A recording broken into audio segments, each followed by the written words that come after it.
a floating classroom, San Miguel Island, and we're here for a couple of reasons. We're here really to learn.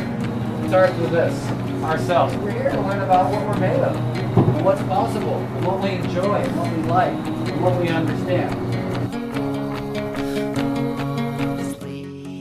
On the first day of our trip to the Channel Islands, we visited San Miguel Island, the farthest west Channel Island. Kids rushed around the boat, changing into swimsuits and shirts, and collecting notebooks and water bottles. When the skiff came into waist-deep water, we held our backpacks above our heads and jumped over the sides.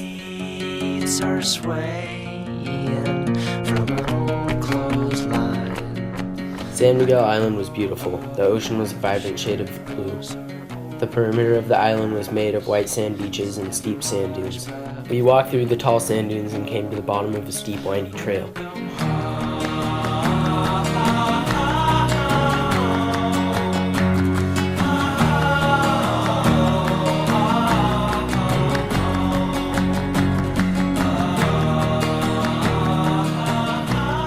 Far below, we could see our boat rocking in the clear blue water.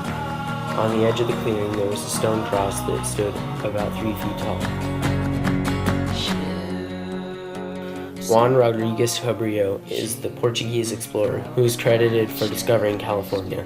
During his expedition, he wintered on one of the Channel Islands to avoid the harsh storms. I stood at the top of the hill, imagining how Cabrillo and his men may have looked over the same scene 470 years ago. We met Ian, the ranger of the island. Ian lived on San Miguel Island full-time. He'd spent the last few decades researching the island fox. Ian told us how he had helped to restore the fox population by bringing the foxes into captivity and breeding them.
So deep into the orchard you will stumble on the skin of snakes. So let me know your nerves will lose the road.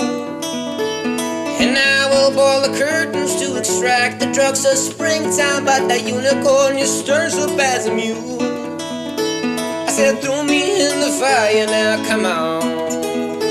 I said throw me in the fire now, come on. And far out on the ocean with a colored nail, a force the whale, a tattoo all our crimes across his back. And to see him swim up to the harbor of the city with the shivering of buildings as we drown. I said throw me in the fire now, come on. I said throw me in the fire now, come on. 'Cause we will paint our house with water to have an outlet for the side. Oh, never see the changes, I will be useless as I try. As I said, baby, don't cry.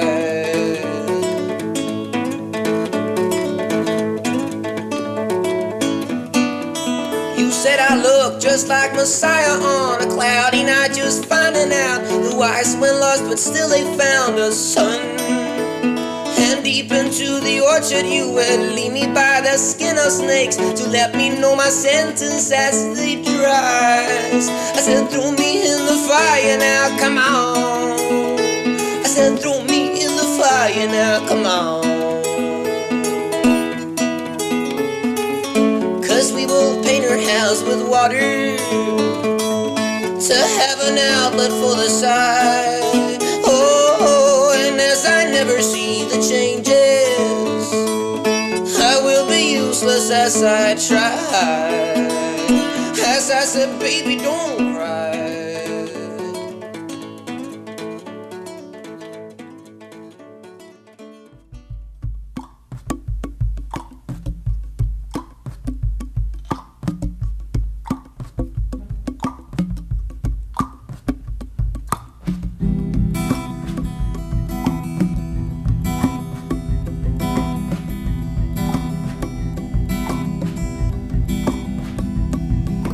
Bird branch twig is broken, so move it along.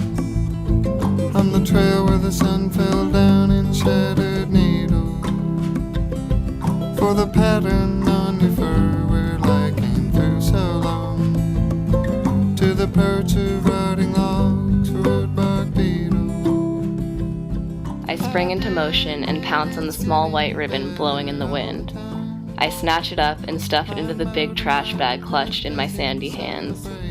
Over the past few hours, I have proudly become an expert on differentiating between small white ribbons and small white pieces of seaweed. This may not sound like something to get excited about, but I am thrilled to have mastered the art. For the first time in an hour, I pause in my search and look around myself. I am on Santa Rosa Island, combing the beautiful white sand beach for human debris. Every year, my school's 9th grade class comes to Santa Rosa Island in order to eliminate and analyze the man-made litter that has washed up on the shore. Each time, we clear all the trash from the beach, and a year later, when the new class returns, more debris has made its way to this paradise. Considering the United States is 3.7 million square miles and Santa Rosa Island is only 83 square miles total, it is shocking that any trash at all would end up on such a small fragment of the earth. And the roar you feel as I come towards that rumble road has taste left from the meadow in the distance. I was hungry early on as much as true.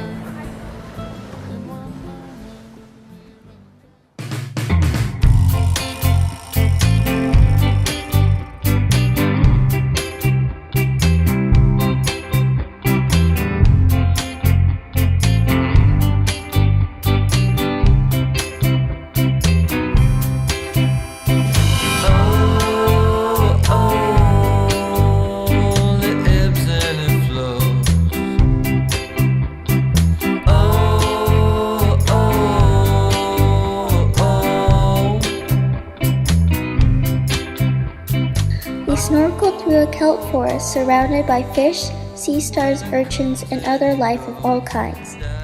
The water was a beautiful aqua turquoise, almost as if we had magically landed in a postcard. Feel the urge, start to search that you're sinking. Nothing good will come again to you. Just beware and be aware it's your thinking. Makes you feel the way that you do. Our days are filled with great adventure and fascinating discoveries, on the boat but also from our surroundings. All through the trip, we were surrounded by breathtaking beauty. I had learned more from the kelp forest we saw and the seals jumping out of the water and the currents in the cove than I ever could from a book. It was an amazing experience.